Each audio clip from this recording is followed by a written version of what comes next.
सब रंगों से है रंगीला।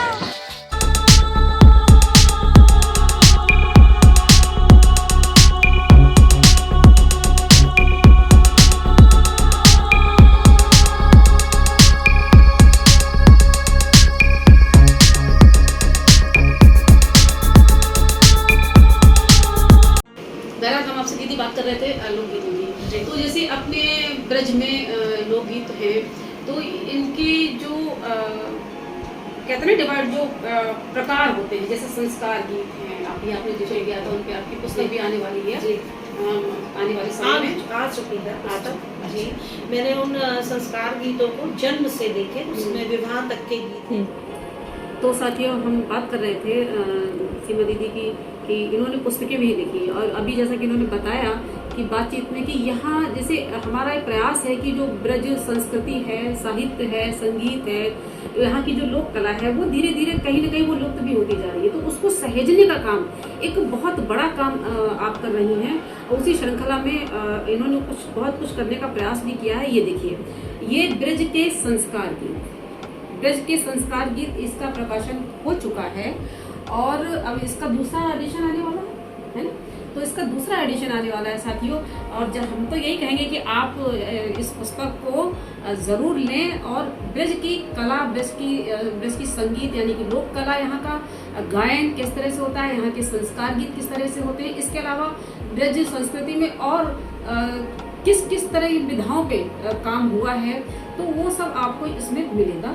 आप इसको देखिए, बहुत ही एक बहुत अच्छा प्रयास है जो आने वाले समय में ये सराहनीय कार्य होगा, और हम सबके लिए एक बहुत ही लाभदायी, आने वाली जो पीढ़ियां हैं उनके लिए ये बहुत ही एक अच्छा संस्मरण आप कह सकते हो, जो हमारे आपके बीच रहेगा। भले ही पीढ़ियां बदल जाएं, लेकिन पुस्तकें हमेशा अजर और अमर रहती है। राधे तू बड़ भागनी, तेरे कौन तपस्या की। राधे तू बड़ भागनी, तेरे कौन तपस्या की। अरे तीन लोक तारन तरन, तीन लोक तारन तरन, राधे है तेरे आदि, राधे है तेरे आदि। दीदी जैसे ये संस्कार गीत इसमें हैं, तो अब अपने कहते हैं ना कि हमारे जीवन में बहुत सारे ऐसे अवसर आते हैं कि जो जहाँ पर बिना गीतों के वो अधूरापन रहता है ना। चाहे बच्चे का जन्म हो उस पर 100 गीत जन्म से लेकर 100, ये सबसे बड़ी आपको विशेष बात बताऊं कि संस्कार हमारे जन्म से जुड़े हुए होते हैं, और उन संस्कारों को आनंद मंगल से भरने वाले ये गीत होते हैं। मंगल गीत। अच्छा, ये गीतों जो संस्कार से संबंधित जो रिवाज होते हैं या जो रीतियां होती हैं, उनको जो महिलाएं करती हैं, जिनको हम सामान्य भाषा में कहते हैं बुढ़िया पुराण, है ना। तो उन जब वो जैसे चरुआ चढ़ाएंगी, जैसे बच्चे के जन्म के समय चरुए सांतिये रखे जाते हैं, तो जब चरुए सांतिये रखे जाएंगे तो उसका एक अपना गीत होता है। उस समय वैदिक, ये पंडित नहीं होते हैं कि मंत्र उसको पढ़ने के लिए वो आते हैं। जो पंडित जी आते हैं वो सिर्फ नामकरण के लिए आते हैं, लेकिन इसके अलावा चौक पे जाना है, कुआं पूजना है, जनेऊ होते हैं, मुंडन होते हैं, कर्णछेदन होते हैं, पुंसवन संस्कार होता है।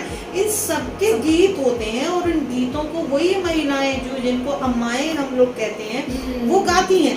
लेकिन और ये बहुत कनेक्टेड होते हैं, जुड़े हुए होते हैं उन संस्कारों से। लेकिन आज के वर्तमान परिवेश में यही खोते जा रहे हैं। जाए पार ओ पार मनाए अवध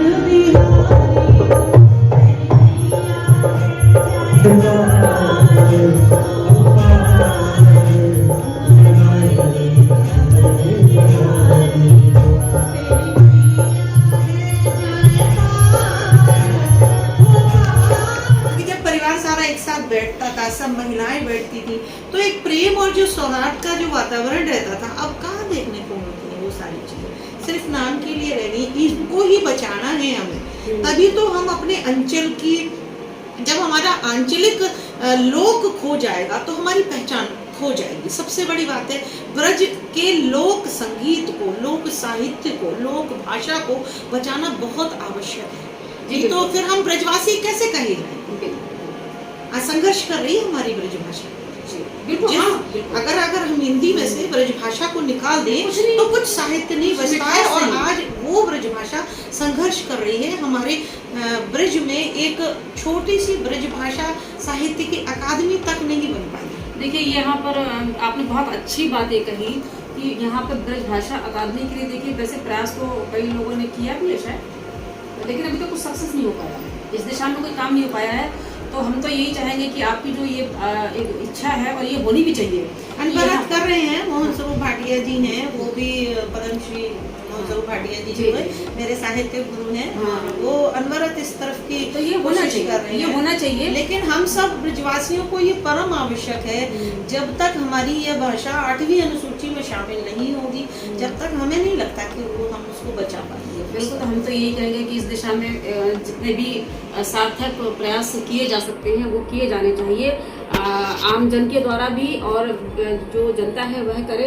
इसके अलावा अभियान भी अगर चलाया जाए तो बुरा नहीं होगा। हम इस दिशा में काम कर सकते हैं। ये देखिए भोजपुरी भोजपुरी भाषा वाले देखिए। हैं, मिथिलांचल वाले हैं, वो बिल्कुल। लोग अपने लोक जगत को बचाने के लिए, अपनी लोक भाषा को बचाने के लिए कितने सजग हैं। हाँ, तो बिल्कुल ये सबसे ज्यादा रिसर्च, सबसे ज्यादा शोध उन्हीं क्षेत्रों में किया जा रहा है। हमारे यहाँ ब्रज में इतना कहाँ। वो सामग्री शायद इतनी नहीं है। जी जी, तभी तो हमने प्रयास किया, क्योंकि अपन शिक्षा के लिए शिक्षित हैं, तो ये सब चीजें हमें जानना बहुत आवश्यक है कि हमें अपने इस क्षेत्र के संरक्षण के लिए कहाँ से शुरुआत करनी है और क्या क्या प्रयास करने। एक खाली में मंच पे कार्यक्रम कर देने से मुझे नहीं लगता है कि ये हम इस चीज को सुरक्षित कर पाएंगे। नहीं, बिल्कुल आपकी जो चिंता है ब्रज साहित्य संस्कृति के संरक्षण के लिए, या इस दिशा में जहाँ एक आने वाले जो लोग हैं इसको जान सकें, इन चीज़ों के बारे में पढ़ सकें, और तो इसके लिए एक कहते हैं कि एक स्थान, एक संस्थान की बहुत ज़रूरत है। तो ये हम तो ये उम्मीद करेंगे कि आने वाले समय में इस दिशा में कार्य होना चाहिए, और शायद होगा भी, हम तो यही उम्मीद रखेंगे।